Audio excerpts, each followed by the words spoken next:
money's on the screen tonight. Secrets out in plain sight. Luxury homes at half the price. Making. Hey guys, how's it going? If you haven't heard the news yet, Warren Buffett is selling his real estate portfolio, which is crazy because he rarely sells anything, and most of the time he advocates for buy and hold. Does it mean that we're going through another real estate crash? How's going to Airbnb or VRBO show up in this market? Now today's video is going to be about Airbnb versus VRBO, where you should be positioning yourself and what is my ideas about that. Obviously Airbnb stock went down as the whole market went down, but what happens why the Airbnb stock is going down? Now personally I've been operating a couple of Airbnb properties since 2017, and what I see is that the market went up. It was kind of shifty at the pandemic. Now after pandemic, the stimulus money, obviously travel boom obviously pumped up everything. Everybody went into this market. Everybody started to sell courses about this, lots of fake gurus.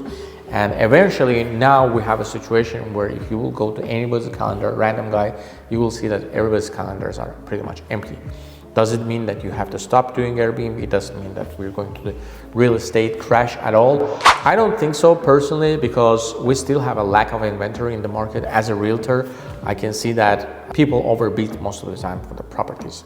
Now, what will happen, I think, is that you have to definitely go multi-platform. You have to be on VRBO, you have to be on Marriott Villas, you have to be on Booking.com if you're a professional Airbnb operator. If you're mom and pop, you still have to do it.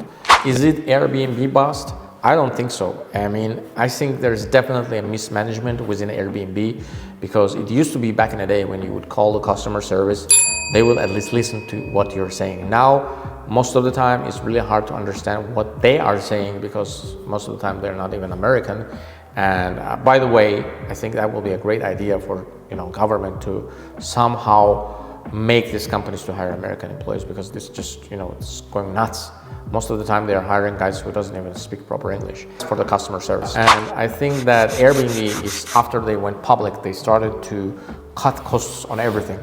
Many people left Airbnb. There used to be a lady who were like over the old hosts who were trying to help them out, and she was really good. But then everybody left, and they were trying to cut on the spending, and obviously pump up the profit.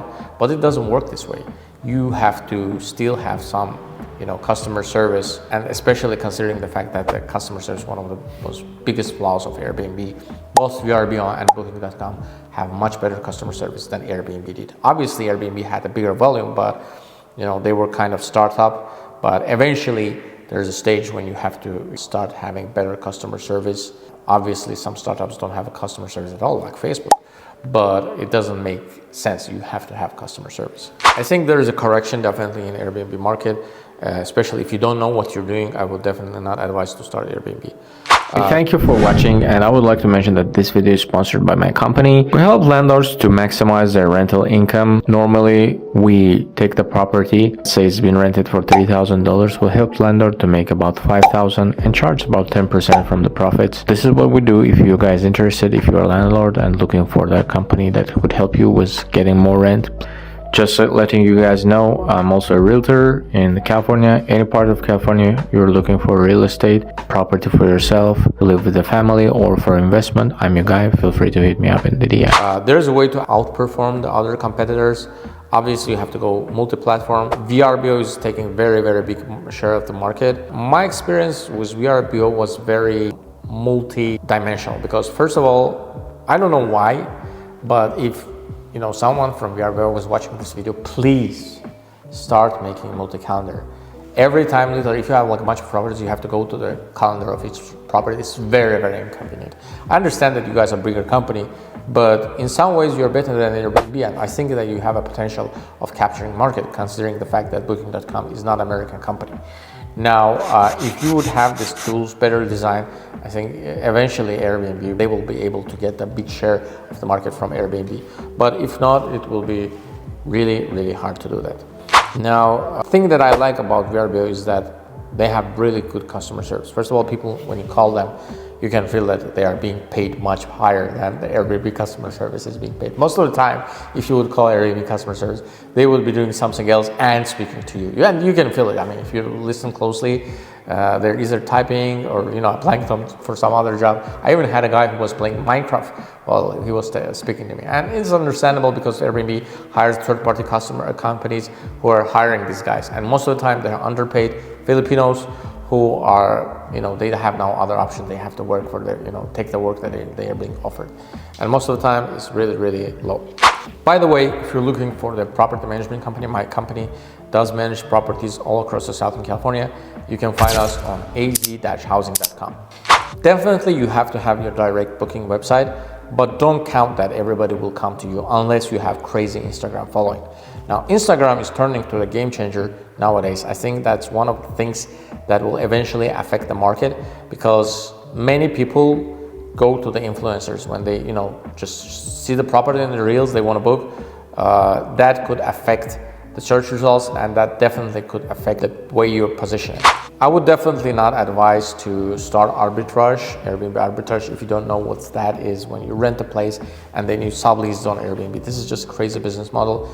I don't think it has any kind of future, but eventually what I think is that, especially considering the fact that there are lots of fake gurus right now that are selling courses, masterminds, and the only thing that they care about is your money, you have to be really careful when you're starting this type of business. Now, most of the time, those guys, for instance, me, I don't have time to sell the courses because my income doesn't come from the courses. My income comes from the properties I manage. We definitely have to deliver results because otherwise people would not give us their properties to manage. It's not a passive income, trust me guys. You have to put in the time, put in the work. Just yesterday, almost a half day, I was driving to one of the properties that was located about 100 miles from us in Palm Springs area.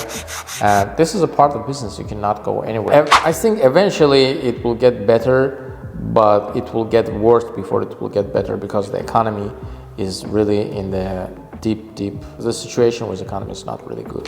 So I think Warren Buffett, at least, he knows what he's doing. And there is a reason why he's selling his shares. So nice. Click that play button now. He'll show